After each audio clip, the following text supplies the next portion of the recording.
mistake, Helene scolds Jean-Francois for treating Louis like an object that can be forced into change and announces she's leaving. However, Jean-Francois makes her stay when he discovers that Louis is looking for Lisson to apologize. The staff rushes to get Lisson ready, ignoring her protests when she points out she's a horse trainer and not an actress. Louis knocks on her door and the staff makes her wait a few seconds before opening so he can suffer through his guilt.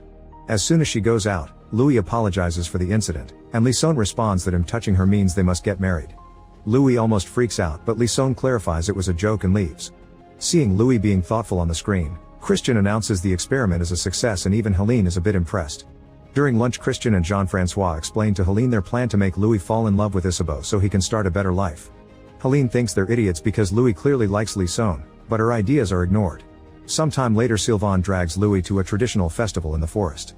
Louis hates the old-style music and teaches the band to play a modern song. Then he convinces everyone to get in a conga line. Jean-Francois gets emotional because this matches a moment from a birthday party Louis had as a kid. Isabeau attends the festival as well and asks Louis to teach her how to have fun before she gets stuck in an unwanted marriage forever, but Louis ignores her and goes looking for Lisson instead. Helene points out she was right about Louis' feelings, yet Christian refuses to give up. Sylvain is sent to tell Louis that Lisson is at the river, however he finds Isabeau pretending to drown. He immediately jumps in the water to save her and carries her in his arms.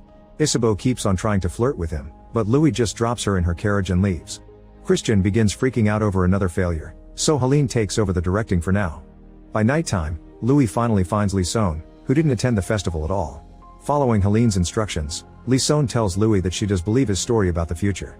Louis is delighted and takes Lisson for a walk, during which he explains many concepts like phones and planes.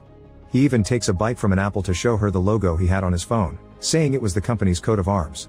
Lisson is amused until Louis begins talking very badly about servants, blue-collar jobs, and the public transport.